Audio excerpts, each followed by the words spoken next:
أشهد أن لا إله إلا الله وحده لا شريك له إلها واحدا أحدا فردا سمدا حيا قيوما دائما أبدا لم يتخذ صاحبة ولا ولدا وأشهد أن محمدا عبده ورسوله أرسله بالهدى ودين الحق ليظهره على الدين كله ولو كره المشركون وأشهد أن الساعة آتية لا ريب فيها وأن الله يبعث من في القبور.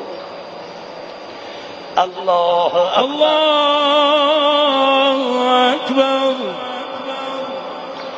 اللهم صل على محمد وآل محمد وبارك على محمد وآل محمد وارحم محمدا وآل محمد كأفضل ما صليت وباركت وترحم على إبراهيم وآل إبراهيم إنك حميد مجيد.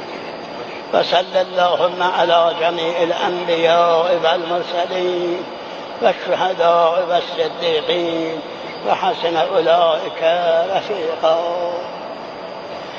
الله أكبر الله أكبر. اللهم اغفر للمؤمنين والمؤمنات والمسلمين والمسلمات الأحياء منهم والأموات. تابع اللهم بيننا وبينهم بالخيرات إنك مجيب الدعوات إنك قاضي الحاجات إنك غافر الخطيئات ومبدل السيئات حسنات إنك على كل شيء قدير. الله أكبر الله أكبر. اللهم إن هذا المسجى قدامنا عبدك وابن عبدك وابن أمتك نزل بك وأنت خير منزول به. اللهم إنا لا نعلم منه إلا خيرا وأنت أعلم به منا.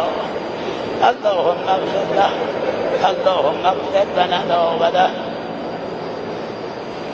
اللهم احشره مع من يتولاه ويحبه وأبعده ممن يتبرأ منه ويبغضه. اللهم ألحقه بنبيك وأره بينه وبينه وارحمنا إذا توفيتنا يا إله العالمين. اللهم اجعل روحه في أعلى عليين واخلف على أهله في الغابرين واجعله من رفقاء محمد وآله الطاهرين. وارحمه وإيانا برحمتك يا أرحم الراحمين. اللهم عفوك عفوك عفوك.